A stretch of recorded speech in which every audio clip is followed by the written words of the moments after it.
Bonjour à tous et bienvenue sur Malka Media. Alors aujourd'hui, événement un peu spécial, j'ai été à la conférence de presse d'Ousmane Sonko, l'opposant principal de Macky Sall et finalement le candidat aussi le plus attendu pour les élections de 2024.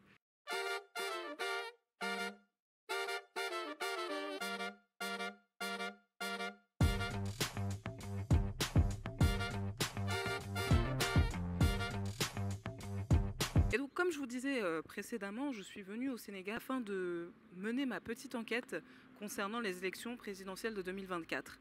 Les questions principales sont donc de savoir pour qui les Sénégalais comptent-ils voter, comment est-ce que cela va se passer et surtout est-ce que le pays va réussir à garder sa stabilité politique à l'heure où beaucoup de pays africains veulent un grand changement, veulent cesser cette phase de néocolonialisme entre la France principalement et l'Afrique. La France-Afrique est une relation qui ne marche plus aujourd'hui et qui est à refaire. Donc Ousmane Sonko est un candidat principal et meneur car il représente ce changement.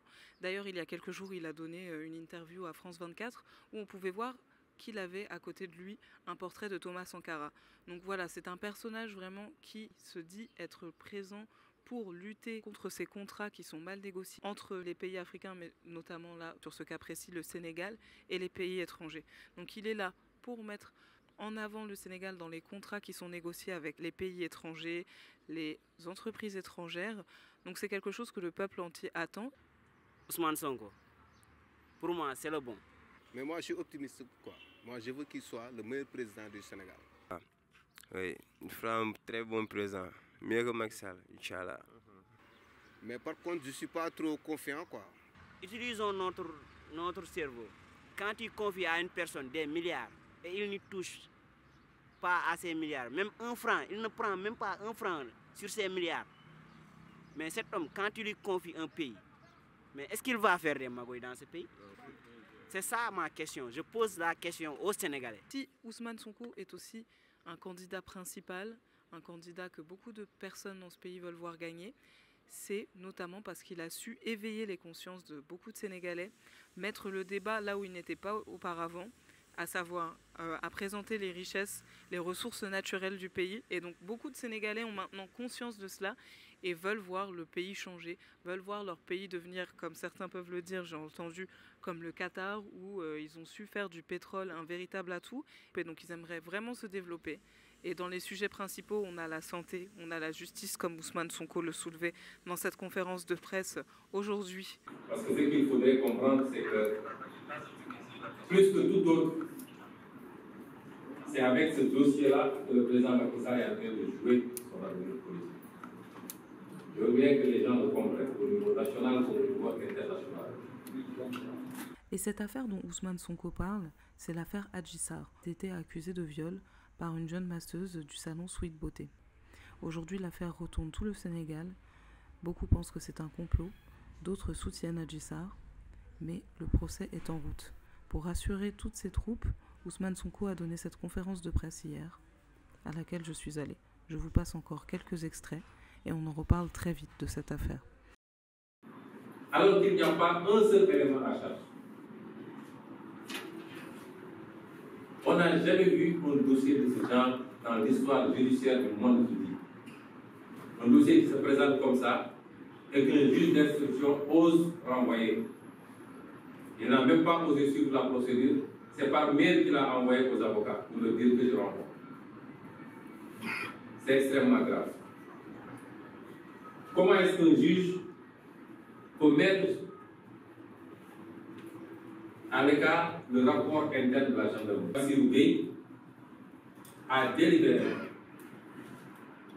compromis le rapport initial dressé par le facteur Touré pour y mettre des éléments à charge.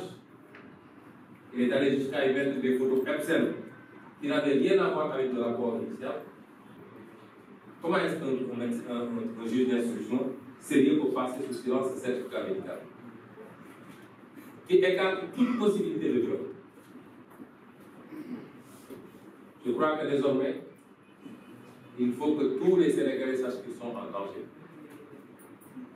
Qu'aujourd'hui, ce n'est plus la peine d'amener des preuves en justice parce que ça ne sert à absolument rien.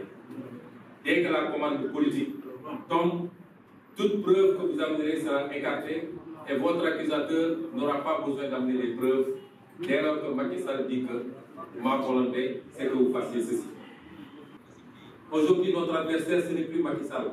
C'est des magistrats, je ne dis pas tous les magistrats. Parce que nous n'avons pas eu affaire à tous les magistrats pour pouvoir apprécier. Et je demeure convaincu qu'il y en a qui font correctement le travail. Mais les statistiques montrent que tous les magistrats auxquels on a eu affaire jusqu'à présent sont des magistrats qui ont exécuté des ordres qui sont dans la persécution. Je voudrais conclure pour dire aux gens, à tous les Sénégalais, ce que j'avais dit en 2021, et je le réitère. J'ai toujours invoqué mon droit légitime, constitutionnel à la résistance, moi,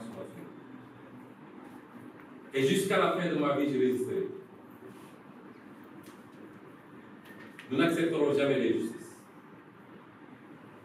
Personne ne peut m'empêcher, s'il plaît à dire, d'être candidat en 2024. Et je ne vois pas le juge qui va me condamner à 5 ans d'emprisonnement dans ce dossier-là. Que chacun assume sa responsabilité parce que les gens sont dans leur but, ils font leur conciliabule, ils manipulent des textes, ils font dire ce qu'ils veulent à la loi et ils pensent que ça va continuer à passer dans ce pays. Donc pour l'instant, je vais m'arrêter là. Et sinon, je vous dis à très vite sur Malka Media.